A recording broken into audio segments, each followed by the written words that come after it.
Welcome to Within the Frame, where we bring the most pressing issues across the globe into focus. I'm Kim Mok-yeon. In a fractured world and at a tense moment in time on the Korean Peninsula, South Korean President Lee Jae Myung took to the UN stage with a bold declaration. South Korea is back as a restored democracy with global responsibility. At the heart of his address was the END Initiative, a peace framework focused on exchange, normalization, and denuclearization. He called for dialogue with the North, for respect across borders, and for multilateral reform. But with global attention fading fast, the question is, can this momentum actually turn into meaningful momentum?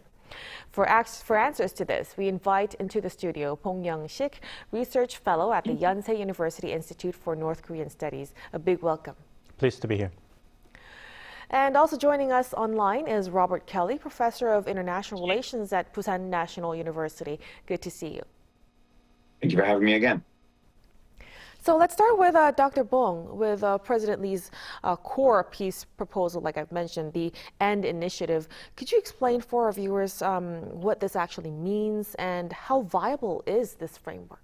The acronym END, END, stands for Exchange, Normalization, and Denuclearization of the Korean Peninsula. The concept he emphasized in his speech as he attended to the 80th anniversary of the United Nations General Assembly meeting in New York City just a day ago. This is a step-by-step gradual approach to not only a sustainable peace, but also a Korean Peninsula free from nuclear weapons as ultimate goals. So it begins with the exchange to be resumed. He pointed out that during the past presidency, the military tension across the DMZ, the military zone between the Korea, reached a very dangerous level. So bring down the dangerously escalated military tension should be the top priority. In order to achieve this goal, both sides need to rebuild the basic trust and create the culture of peace, not belligerency. So exchange, E, has to come first, which will lead to normalization of the conditions on the Korean Peninsula. And based upon these positive conditions, the ultimate goal, denuclearization of the Korean Peninsula, can be achieved. You asked a question whether this momentum can be sustained in the long run. I think it does not really bode well because North Korea has repeatedly expressed a very strong opposition to any type of exchange or inter-Korean cooperation, regardless of the presidents in South Korea. In order for the exchange between the two Koreas to actually materialize, the biggest stumbling block, the biggest obstacle, which is existing economic sanctions on North Korea, should be lifted. Doing so cannot be made South Korea's own effort alone. The biggest play here is obviously the United States, as Kim Jong-un, in his meeting with US President Donald Trump in his first term in Hanoi, Vietnam, in February 2019, actually demanded relief of 5 major United Nations Security Council resolutions, major economic sanctions on North Korea, but the deal broke down without any tangible result. So North Korea is very well aware that road to exchange and cooperation does not go through South Korea, but it goes to the United States. So at the current state, North Korean regime does not have any urgency or strong incentives to respect and respond to the call for exchange proposed by President Lee Jae Myung of South Korea. Right, so we will need some support from Washington moving forward. Now, following this proposal, President Lee also made a clear pledge of no absorption unification, no hostility, and full respect for the North system. Professor Kelly, what kind of message is this sending to Pyongyang, and what kind of response might we expect? Well, I think this is fairly traditional, sort of détente-oriented dialogue from South Korean progressives. The thinking is, I think this is pretty well understood in South Korea, that the thinking on the left here is that conservatives in South Korea inspire fear in North Korea. They agitate it by making these kinds of threats. They South Korean right sort of implies that North Korea should be absorbed in the way that East Germany was. And so the South Korean left argument for several decades now has been that we need to sort of recognize or admit that North Korea will be with us for a while and that it's a legitimate state or somewhat legitimate. Right? The language is a little vague here. But the idea is to sort of reassure the North, right, that engagement with South Korea does not, in fact, intend to drive towards a German solution. And that, ideally, is what will bring the North Koreans to the table. Moon Jae-in, of course, talked the same way. It worked out, I think, a little bit better for him. I think the more interesting question is why the North is so unwilling to respond to a progressive administration, because they have done that in the past. Right. Then, Professor Kelly, let's also shift to the America's response. President Trump avoided any mention of North Korea in his speech. How do you interpret that omission, especially with renewed talk of potential dialogue on both sides? Yeah, so that talk only has just come up in the last few days. My guess is that the president's speech was probably written a week ago. It may have just been something as simple as a timing issue. I'm a little bit actually skeptical that Trump will meet Kim again. I mean, I understand it's getting a lot of play in the press and so people are writing about it. It's possible, right? And we know that Donald Trump likes summits, but it's worth pointing out, right, as was just mentioned before, is that Donald Trump didn't actually get very much out of his 3 meetings with Kim Jong-un last time. Right, it's pretty clear, for example, the president wants a Nobel Prize. He likes acclaim for being this deal maker and stuff like that. And he tried 3 times with Kim Jong-un, and he basically didn't get anything. And so I wonder if Trump would willingly go off and meet Kim Jong-un in the same way he met Putin in Alaska, where it's just kind of thrown together without any legwork or preparation. Trump tried that last time. It didn't result in anything. He got a lot of criticism in the United States for being soft on North Korea. So I would imagine that Trump will not meet Kim anytime soon. Instead, that Trump will demand that some kind of substantive deal be made on something, if not nuclear weapons, maybe a North Korean conventional power, or human rights, or a trade deal, something. Right? Trump has got to bring home something from a meeting with Kim Jong-un. Again, he's not going to get a Nobel Peace Prize. He's not going to get the acclaim that he wants if it's just a repeat of what it was back in 2018. So I think that's why it probably wasn't in the speech. So both sides, we would have to keep knocking the door. Now, staying on this multilateral front, President Lee voiced strong support for UN Security Council reform. What's realistically possible here, and how can South Korea use this current non-permanent seat to its advantage, Dr. Bong? Right.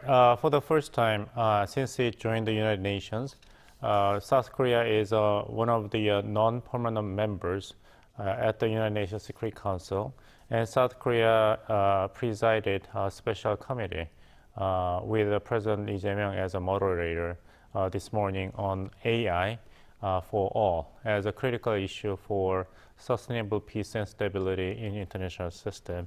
As for South Korea's position on the reform of the United Nations Security Council, South Korea's position has been quite cautious. In the past, discourse and debates on reforming United Nations Security Council has been focused on inclusion of additional permanent members to have a better reflection of the regional balance of power and the respective contribution of the major powers to international cooperation, peace, and prosperity. But representation of South Korea at the United Nations Security Council has been quite complicated because of the other Asian presences, such as China, already one of the permanent members of the United Nations Security Council, and there's a representation of Japan and India as well. So for now, the reform of the United Nations Security Council has been discussed in rather idealistic and abstract manners without any concrete proposals, because concrete proposals are very hard to come up with and harder to get enough consensus among interested parties. But I like to emphasize the positive tone of President Lee Jae Myung's speech at the United Nations General Assembly meeting, which was in stark contrast to the speech delivered by the United States President Donald Trump, which was quite critical of the United Nations failing to fulfill its original mandates. He complained that the escalator did not work for him and the First Lady, and the teleprompter for mysterious reasons, did not work for him. And he said that these are two things that United Nations gave the United States. And because of the absence of the due contribution by the United Nations to international peace, United States, under his leadership, had to do all the dirty works, stop 7 wars. So in contrast to the tone and the content of the speech delivered by the American president, South Korean President Lee Jae Myung hailed the contribution of the United Nations for the past 8 years. So if anyone asks what the United Nations has done for the world, he declared that, look at South Korea. South Korea is a prime and a shining example of the success of the United Nations for the past 8 years. Right.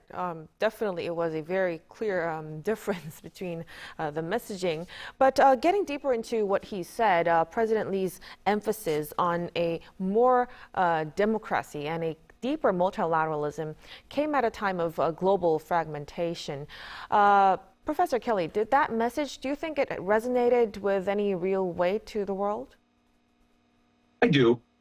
I think it's pretty clear that the South Korean progressives feel that democracy is a really critical issue in the wake of the attempted coup, or whatever we're supposed to call last December's effort by Yoon, the martial law effort. So I think it's pretty clear that the South Korean left feels a sort of renewed sense of commitment to those values, and that's great, right? I mean, we should all believe in those kinds of things, and I think that's why this sort of popped up in the speech. I also think it's almost certainly an informal rebuke of the way the Americans have been behaving since Donald Trump returned to the presidency, where the United States really has become sort of this wrecker of the liberal international order, right? I mean, that order is one of the reasons why South Korea became so wealthy so fast and participated in this large trade and security network that has helped backstop South Korea's growth and the rest of it. And so then there is the American president sort of ripping it all down. And I think that unnerves a lot of U.S. allies, not just the South Koreans. And I think my guess is that this is one of the reasons why President Lee put that in there, to kind of remind the listeners in the liberal international order that this is something worth defending and keeping.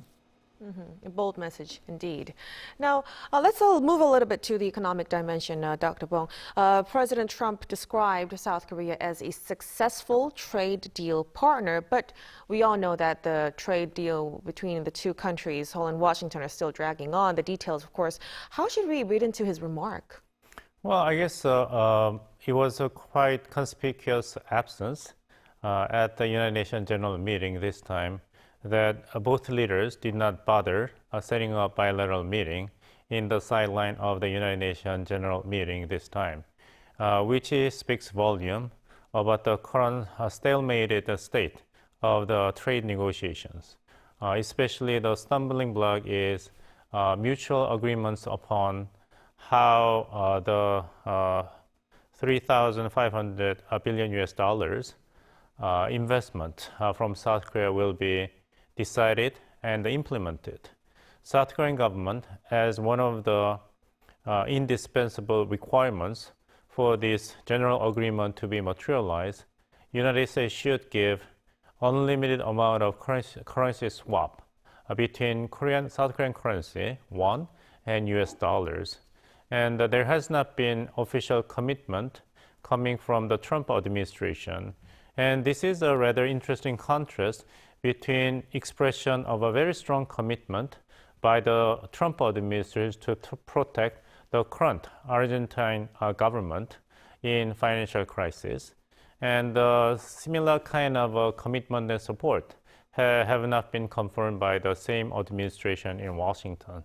So South Korea is waiting for clear signal that any type of agreements on this very tricky tariff deal between the two economic partners should be made clearer before both sides would move together for other conclusions of difficult issues lying between them. Because the 3,500 billion US dollars accounts for approximately 85% of the all the foreign currency reserve of South Korea. If that staggering amount of foreign reserve would be so-called evaporated and controlled in the hands of the United States, the South Korean financial system will be as vulnerable as it was at the beginning of the Asian financial crisis in 1997.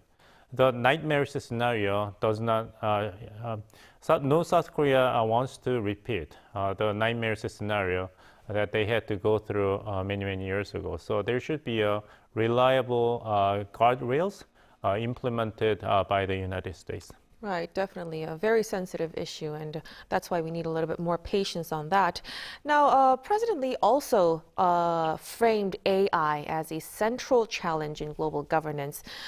Dr. Bong, how serious do you think is Korea's ambition to lead on global AI norms through platforms like the UN? Well, promotion of AI industry in South Korea has been repeatedly emphasized by President Lee Jae Myung.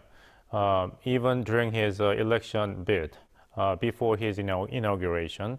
And he takes this issue to global stage to express a strong desire of South Korea to make a leading power, making important contribution to making AI for all. That's a message repeated in his message and the committee meeting he presided. Because there's a concern that if AI out of control will be AI as an instrument of the digital colonialism, and the AI will be only left in the hands of powerful few individuals with potentially very, very malignant intentions for selfish gains, left in the hands of only powerful corporations who have a monopoly of very secretive and advanced technology.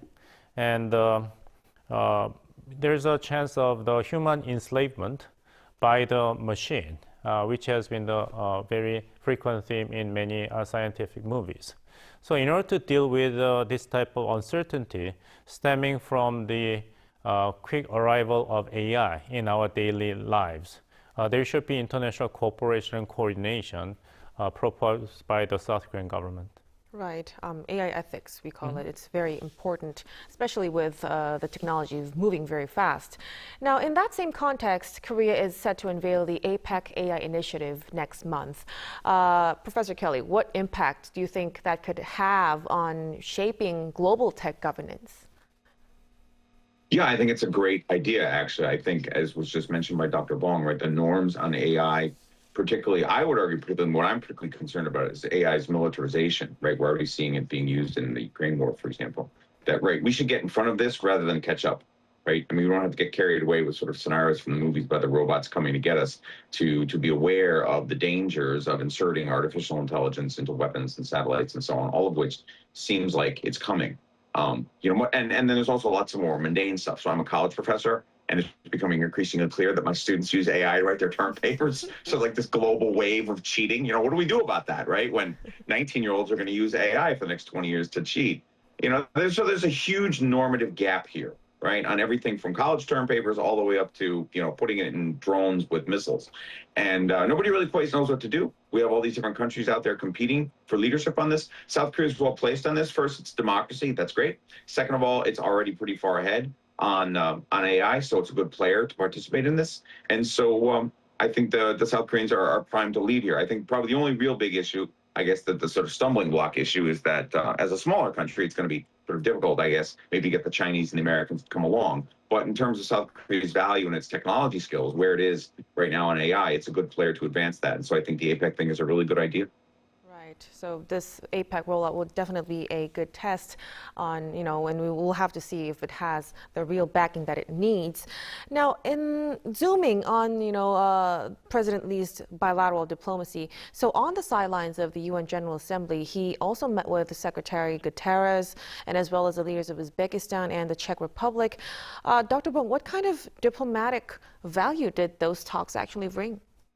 Well, it's of diverse diplomatic benefits and values, especially compared to the first trip by former President Yonsei in 2022, when he went to the United Nations General Assembly meeting for the first time after his inauguration.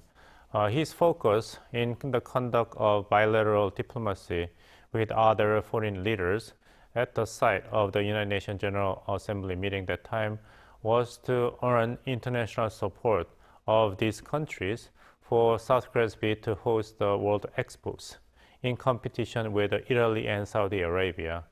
The sales diplomacy is repeated by current President Lee Jae Myung this year's United Nations General Assembly meeting, but the focus is far more diverse in comparison with the bilateral diplomacy activities by his predecessor in 2022. For instance, with Poland, the continuous joint venture and South Korea's arms export to Poland was confirmed by these leaders. And with the Czech Republic, the export of the Korean-made nuclear power plants was largely hailed by both leaders as a symbol of joint success. And for Uzbekistan, a country that has the largest number of Korean descents, Korean, they are called, has been the focus of the discussion for the improvement of their political situations, and South Korea facilitating their human exchange between the two countries. So again, the focus was not specific because 2025 South Korean president at the United Nations General Assembly was under very different circumstances than the circumstances in 2022. So it seems like a very busy week for President Right. Lee. It's not a good time to be the president of South Korea. He had a lot definitely on his plate. Now, before we let you go, Professor Kelly, looking back on the whole full week, what would you highlight as Korea's biggest diplomatic achievement at this year's UNGA, and where should President Lee focus next? Sure, I think it's South Korea's return, and Dr. Bong mentioned this earlier. I think it's South Korea's return as a full-fledged democracy, standing before the UN, talking about the importance of democracy, right? I mean, that's great stuff, right? South Korea is an established democracy. It should be that way. South Korea, again, as Dr. Bong mentioned, was sort of a good a good counterpoint, pardon me, to Donald Trump's sort of unhinged ranting and sort of the kind of authoritarian bullying style of the American president. And so I think the South Korean president really emphasized democracy in a way that sort of the world really needs to hear, particularly in the West as we go through this populist surge and the rest of it. And so I would imagine that this is probably what the Lee administration will continue to bring to the UN, right? I think the APEC is probably a better place for AI because it's a little bit more narrow, right? There's like fewer players in this. I mean, the UN is the entire planet. That's a tough haul. But I think at the UN, again, particularly I think given the progressive recommitment in South Korea to democratic values in wake of last year's martial law declaration, I would imagine that's what we'll see at the UN going forward for at least another year or so. So that really helps us understand what this week means for Korea moving forward. Thank you so much for your opinion, Professor Kelly. Thank you. And also, of course, Dr. Bong, thank you so much. You're very welcome. And that'll be all from us on Within the Frame tonight. Be sure to tune in again next time as we continue to explore the stories that matter. Till then, stay informed and engaged.